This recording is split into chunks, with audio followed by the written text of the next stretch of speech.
Before we start today's show, we wanted to share some exciting news. Mark your calendars for Thursday, January 30th from 11 a.m. to 12:30 p.m. Eastern, because you're invited to our exclusive webinar, Charting the Future, 2025 Organizational Update. Join us to hear about our vision for the future, exciting new features, and other key updates about our organization and curriculum. Also, by joining, you will be among the first to receive our new free ebook. Don't miss this chance to be a part of something inspiring. Secure your spot today using the link in our show notes. Now, let's jump into today's episode.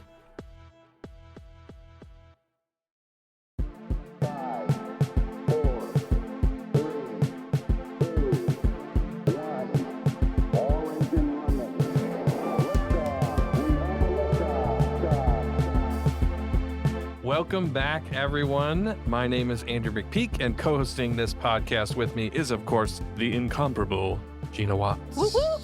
So, folks, if you believe that school should be more than just essays and GPAs, if you believe that EQs are just as important as IQs, and if you expect amazing things from the next generation, then you are in the right place, because we believe that too. I'm so happy that we get to do what we do, Andrew. Aren't we grateful today? Because, man, this is cool. Mm-hmm. This is cool. It's honestly really great. I love sitting down and talking with you, Gina, but we also get to sit down and learn from some amazing people who are doing amazing things at schools all over the country in this field of education that we love so much. And today we're going to talk to an amazing and incredibly intelligent educator who's going to talk to us about classroom device usage, which is a very controversial subject. But first, we got to get to an opening question. Hey. Okay, so here it is. Mm-hmm. What is something that you use every single day that would completely baffle someone 50 years ago? So they jump forward in time 50 years, they arrive, and they're like, what the heck are you doing with that? Well, there's so many things that this could apply to. I actually, speaking of 50 years ago, I just taught my little cousins how to use a rotary phone. And that was fun. Something they were doing 50 years ago. They were ago. like, what? So yeah, I think a lot of people would probably pick this answer, but I am going to say smartphones because they can do so many things. Yeah. It's like carrying around your life on a device. So you can take pictures. I mean, the thing we probably do the least on a smartphone is talk to people. Yeah. Like traditional way. It's ironic that we call it a phone. Yeah. Primarily when that's not primarily how we use it. Yeah, it's a mini computer. Yeah. What about you? Yeah, you obviously had a great answer. That is the device I think that's worth referencing. I thought of a bunch of things like email and file sharing, but the one that sticks out to me the most that I think somebody would be like, you can do that, is like what we use for the notes that we do on this podcast, right? Yeah. Shared docs, cloud docs that update automatically. So I'm like watching what you type while you type it. So like Google Docs, or there's lots of versions of those, but I just think that's amazing, right? And for people who, I've been in the book world, book editing used to be like, I write it on a typewriter and then somebody else like scratches through it and then somebody else got to retype, and like the level of collaboration we can do now is just unbelievable. And so quickly. Yeah. So quickly. Instantly. Yeah. That's great. We are living in our grandparents' wildest dreams. Yeah. Yeah. In fact, I think sometimes it feels like we're doing stuff they couldn't have imagined 50 years ago, which is amazing. So we're dealing with the great parts of that. We're also dealing with some of the challenges of that, right? Not only are we dealing with the positives of what people couldn't imagine 50 years ago, we're also dealing with problems people couldn't have imagined 50 years ago. And this is especially true in schools and classrooms. So we've been seeing a hot debate. You mentioned smartphones, right? We've been seeing a hot debate on whether or not devices like smartphones should be allowed in classrooms. And this has been going on for years and years, but it feels like in the last year or two, this has really dialed up. Some schools are starting to add new rules for smartphone usage. Others are banning them altogether or beginning that conversation. And sometimes it's, getting the school board involved, the PTA involved. It's getting all dramatic. And so we really wanted to explore this as a part of Season 2. Season 2, we're exploring technology and innovation in the classroom. You can't really talk about technology in the classroom without talking about the most hotly debated topic in technology in the classroom, which is smartphones. So in order to get a relevant kind of take on this debate, we decided we wanted to sit down and talk with someone who is thoughtfully living this out every single day. So we had the pleasure of hearing the perspective of Josh Andrew. I really love that last name of his. That's incredible. Sorry, I couldn't help myself. Okay. Josh Andrew is the head of school at a charter school called Atlanta Classical Academy, not far from our headquarters here in Atlanta, Georgia. Atlanta Classical was actually founded with a no cell phone policy. And their policy is that cell phones and smartwatches, all those devices are going to be turned off, not in pockets, but actually put into backpacks and can't just set it on do not disturb mode. It has to actually be off, and it's got to be stored away. Backpacks, lockers, all those kinds of things. And that's from the moment the kid exits the vehicle of their parents dropping them off and they step onto campus. And so we wanted to hear about how that's gone from Josh himself. So let's hear a little bit more about Josh and his history and his role at Atlanta Classical Academy. So after college, I moved to the west side of Detroit and taught at a massive public high school called Cody High School. It was actually the Academy for Medicine and Community Health at Cody High School. It was this kind of sprawling facility that had 3 separate schools located within it. I work with a group called Teach for America. So I was a 9th and 10th grade English teacher, was earning a graduate degree at the University of Michigan at the time. So got my start there, was there for a couple of years. And then in 2016, my wife and I moved down to Atlanta, initially had a job as a middle school English teacher at Atlanta Classical Academy. And then over the last 9 years, have had a bunch of different roles from teacher to dean, upper school principal, and now head of school for the last 3 years. So really delighted to be in the city of Atlanta doing important work. It's a public charter school. We're in our 11th year now, and we're a classical school, which is the thing that makes us most distinct. And people have different understandings of what exactly a classical education is. And I think there are a few formulations that are helpful to have in mind. One is that we think that by the time a kid graduates from high school, there are a certain number of things that they should know about their world, which is weirdly almost countercultural, right? In part because our schools are obsessed with equipping students with critical thinking skills, right? Preparing them with the tools that will make them efficient, smart, analytical thinkers as they move into the adult world. But we want to move past that and also sort of address this question of what things do you actually know about reality? We think that much of the sort of poverty of public discourse that exists in our country can return to this idea that people don't have a shared educational foundation. We don't know the same things. We don't use the same words to mean the same things. And so when we talk about challenging subjects in particular, we talk right past each other because we don't share a vocabulary and we're incapable of having discussions from first principles. So much of the orientation of a classical education is toward grounding students in the essential texts and ideas and philosophies of the traditions, the country of which they're an inheritor, so that they can be contributing, intelligent citizens capable of discourse. And one other note here that's relevant is that rather than that knowledge being an end in itself, we think of wisdom as the real end, which is sort of knowledge directed toward the right things. So we think that knowledge without virtue just makes you dangerous. And so we always couple our education with a virtue education with the aim of producing children, young adults, human beings that are wise. One final thing that I think is a good way of thinking about it. We want to know that our students, again, are able to think carefully, analytically. We also want to know that they love the best things. We're obsessed with love, with orienting our students' hearts and minds toward the highest things that will nourish their minds for the rest of their lives. That's sort of the project of an education. And a job should be a consequence of that, and a great job and a great family. But what do you love, and how does that move you through the rest of your life? That's a principal consideration of ours. So, Gina, Josh has had quite the journey. Yes. First of all, starting out in Detroit with Teach for America, then moving to Atlanta, and he quickly rose to lead all of Atlanta Classical Academy. And I love how he's bringing this kind of deep philosophical approach to education. It's not just for him about what students know, but about the kind of person that they're becoming. I feel like I say this after every incredible interview that we get to do, but I really do want to be friends with him. Yes. I feel like his intelligence, the way that he leads, maybe it'll like jump off of him a little bit. Yeah. And like, I need a little bit of that. A little bit. Yeah. A little bit. But yeah, it was so refreshing to hear about a school that's so focused on wisdom, yeah, virtue, and not just pumping out like critical thinkers. They're really being intentional about what they do there. One thing Josh said is we're obsessed with love, the orienting of their students' hearts and minds toward the highest things that will nourish their minds for the rest of their lives. I love that. I love that. They're really trying to develop the whole person. And it sounds like Atlanta Classical is more than just a school. It's a community that's shaping future leaders. Yeah, it definitely is. So shaping futures, one of the ways they're doing that is with this phone policy, right? So like I said, they started their school at the very beginning by banning phones during the school day. And I'm really kind of curious. I was curious as I talked with him about how that's played out. So I asked Josh how they arrived at this approach and how they are currently handling phones and other personal devices in the classroom.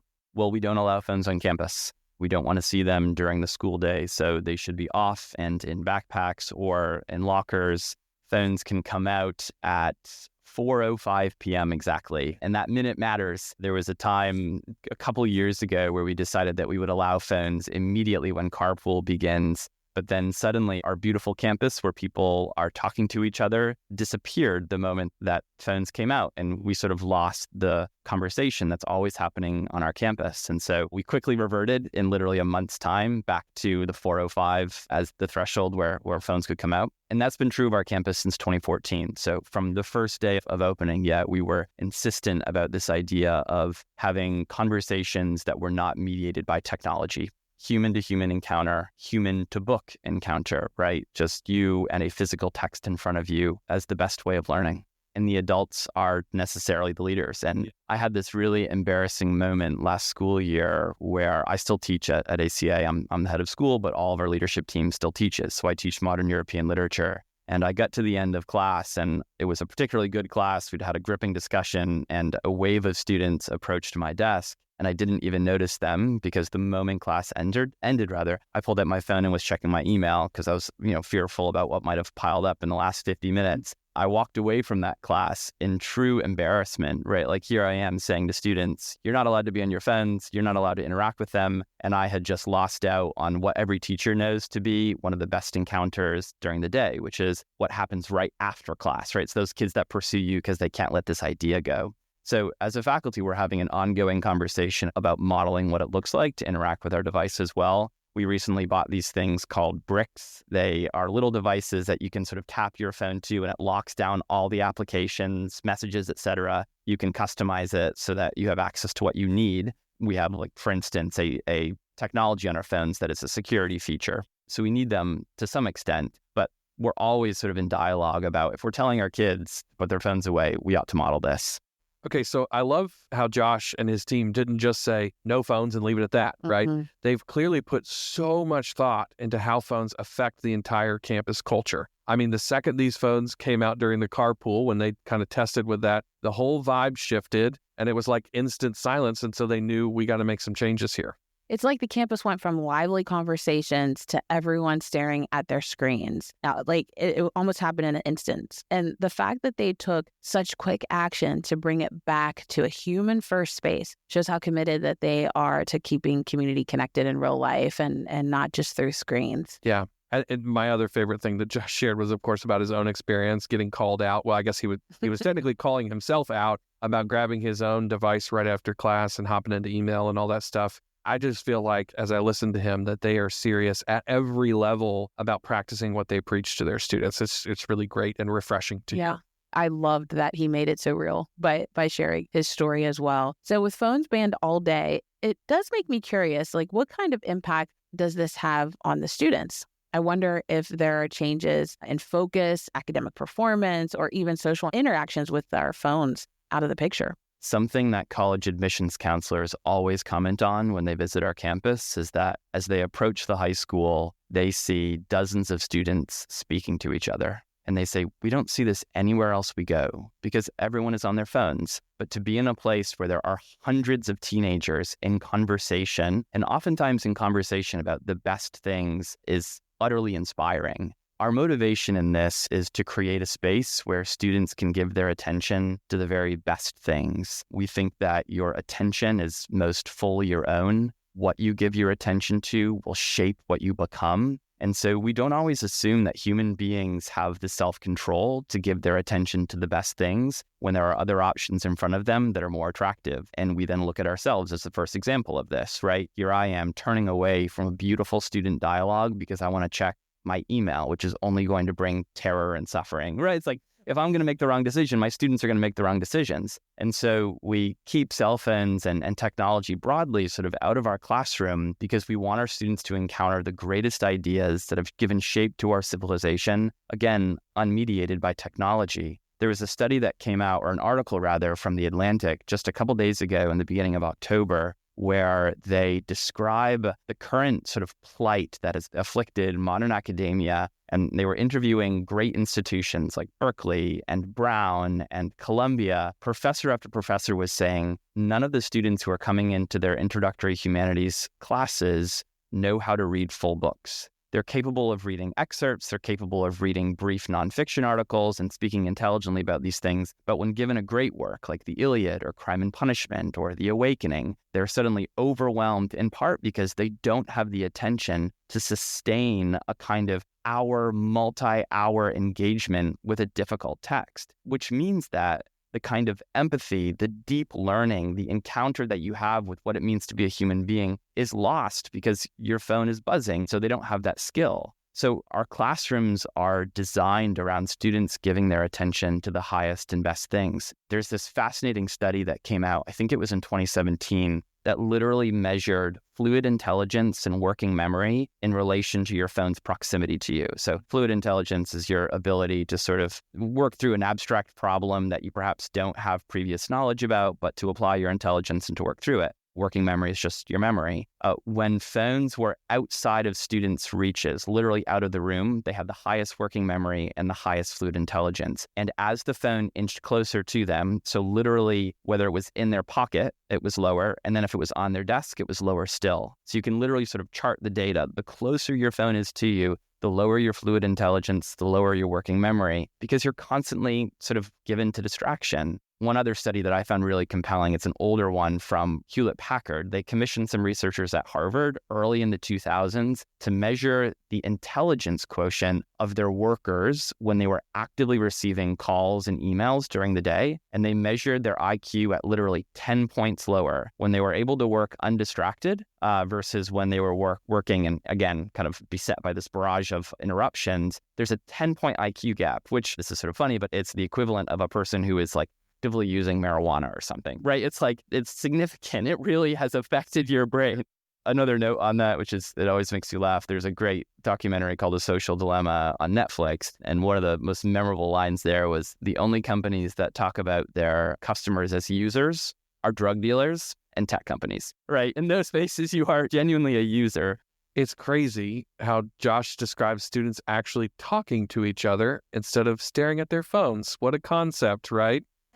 Seriously. And his point about attention shaping who we become really hit home for me. Phones might seem harmless, but they definitely chip away at our focus. Yeah, he makes a very convincing argument about that to me in the conversation that we had. So all those studies that he mentioned show how keeping phones out of reach actually makes kids smarter, more focused, more engaged. But of course, there's a flip side, right? The number one argument against this, some argue, is that banning phones, removing those devices, doesn't teach kids how to use the technology responsibly. When I asked Josh this question about this idea, he had a very different argument that I really appreciated. I also just want to pay attention to human intuition, right? It's like, think about the way your own mind feels when you are scrolling on Instagram for 30 minutes. Think about the kind of like Herculean self-restraint that is required to keep your phone in your pocket when you know it's there and you know it's on. So it's like, if you're just listening to basic reason, you know that school is no place for a cell phone. And just to be clear, it's like, we are not Luddites at Atlanta Classical, right? We do use technology when it's appropriate. We offer computer science classes where students are interfacing with a laptop. And so where it's essential to our instruction, we are bringing technology into the classroom. We are equipped with Apple TV in every classroom. And so the things are there to facilitate instruction where it's absolutely necessary. One question, though, that we're always asking is,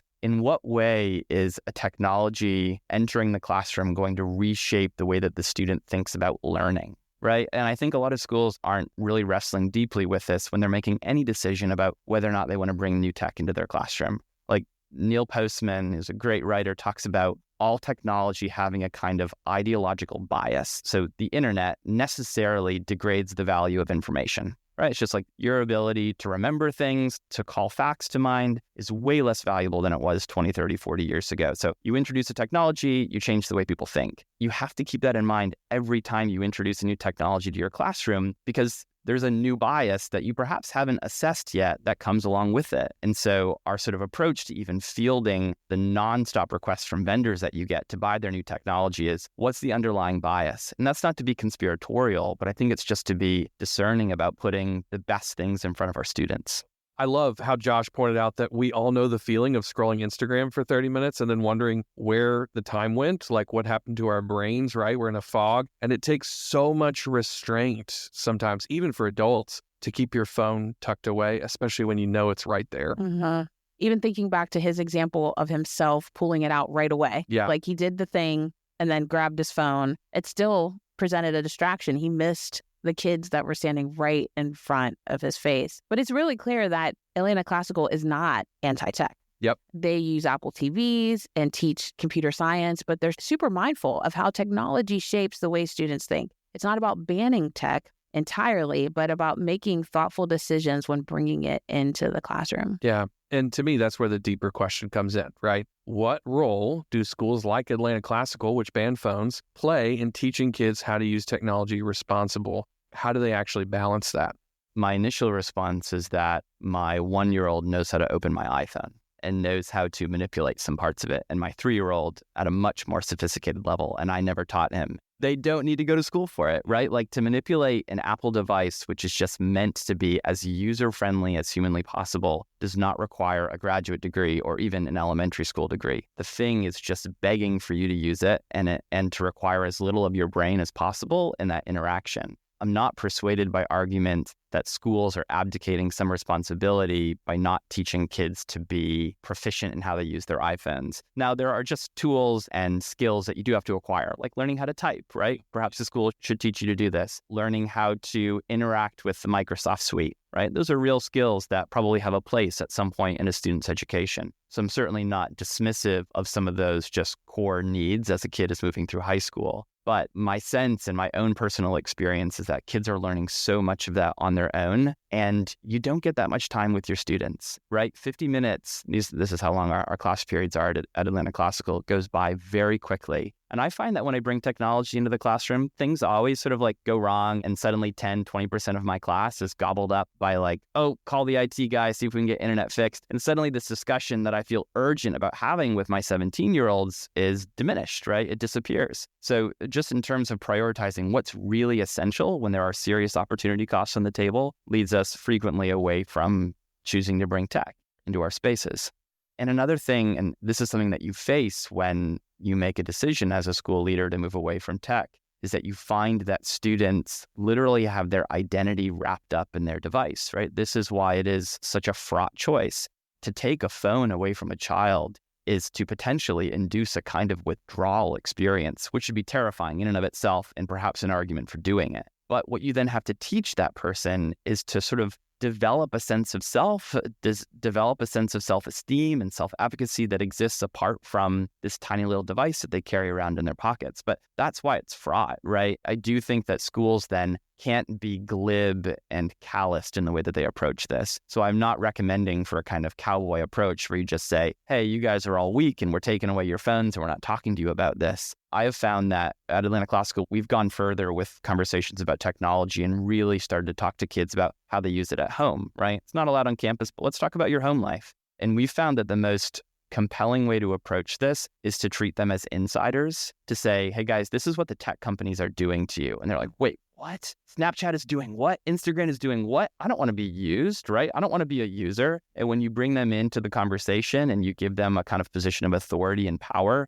suddenly they're the ones making choices. And when they feel that agency and that ownership, they no longer feel like they're being belittled, their hands being slapped by the adults ripping away their phones. They're part of the conversation.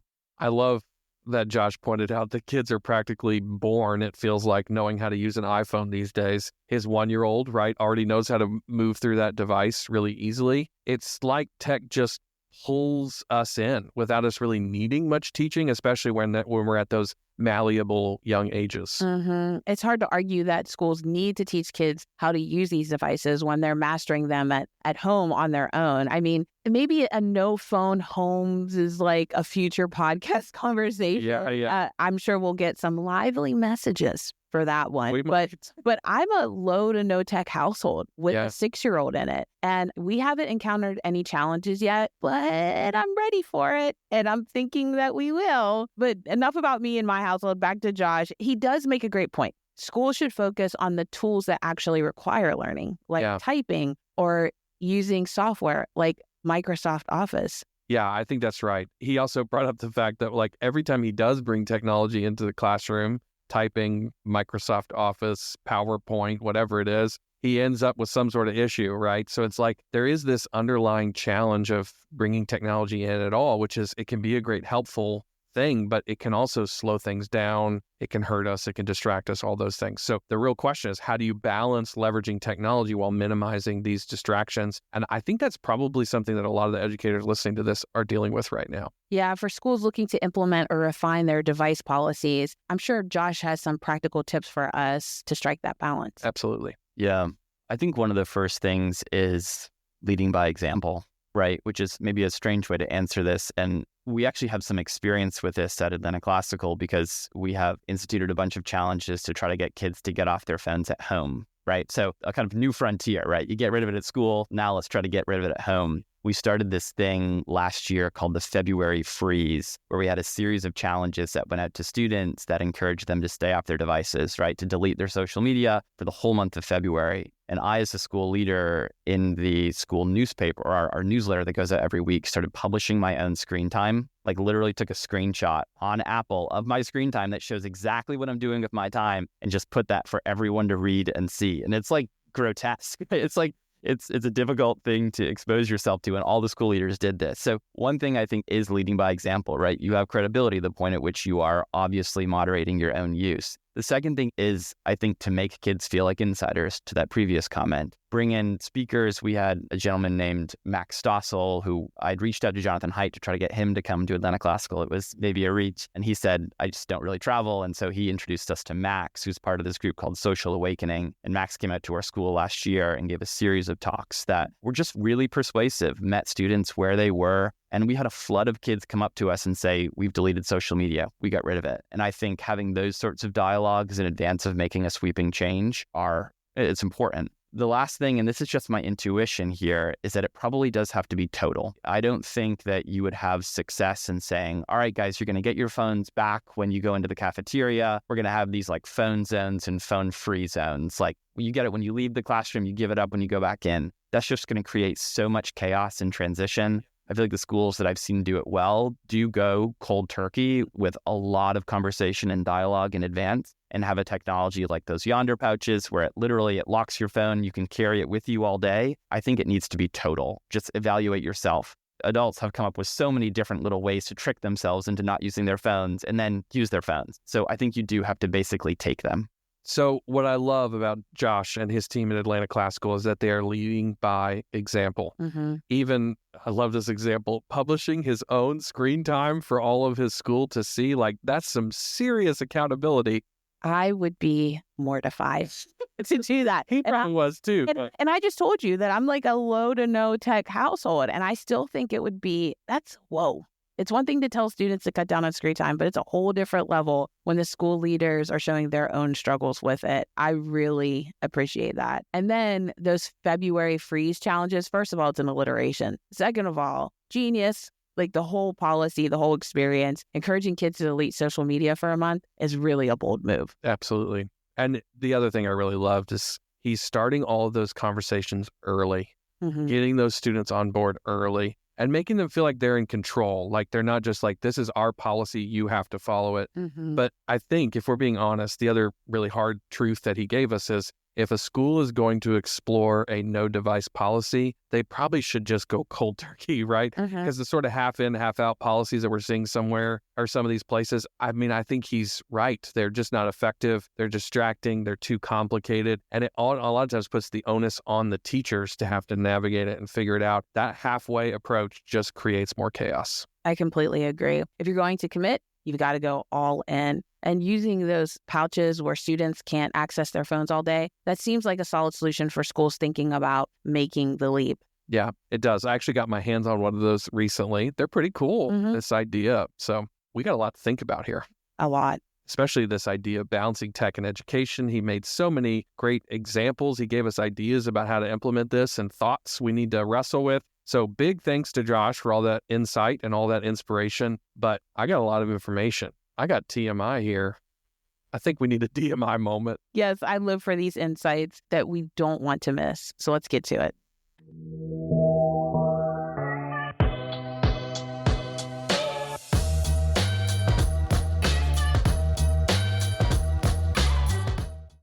Okay, so Gina, DMI, of course, stands for Don't Miss It.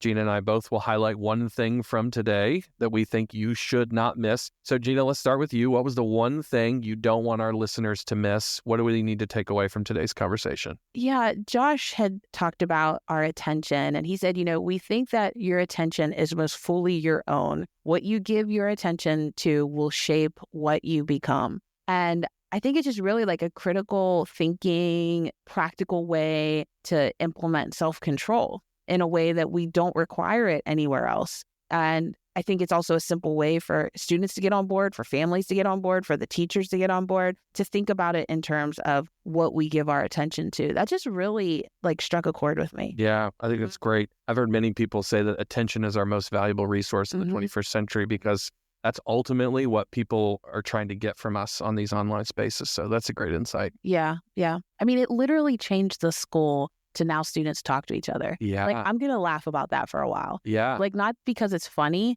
but because... you're laughing so you don't cry. Yeah, because we're just not talking to each other. Yeah. So unfortunate.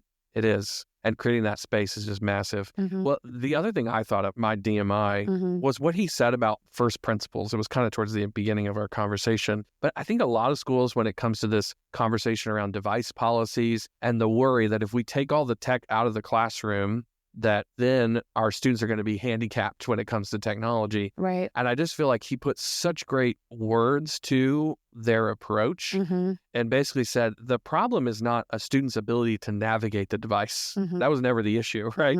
They know how to navigate devices pretty well, maybe not all of them to the same degree. The problem is knowing how to use that in a wise way. And so what they were saying is, let's address that problem, right? By going back to first principles and asking questions like, what does a virtuous life look like? What are values that I should be attributing my life to? How do we turn knowledge into wisdom, right? Some of those questions are actually equipping me with the exact skills I'm going to need in order to navigate those devices. And I love it when people go, the question you're asking is this, but what you're really asking is this deeper question. And I feel like they're addressing the deeper question with that idea of first principles. So I feel like if more schools were doing that and talking about why are we drawn to these devices? What are they for? What kind of life do we want to have? And how could these devices contribute to or take away from that? You can have that entire conversation without a phone in your pocket. Yeah. And I think that's super essential. So that's so good. This was great. This was great. Yeah. Man, incredible conversation. We want to thank you guys for listening to this episode. Thank you for joining us for this episode of the School on a Mission podcast. So before you hit skip onto your next podcast, we've got a little challenge for you. Grab a pen, a notebook, a sticky note, or maybe even the back of your hand if you have to. And we want you to write down one action you're going to take this week. Maybe it's something you're going to do, something you're going to investigate, read more about, or perhaps it's a person you want to meet with. Got it? Perfect.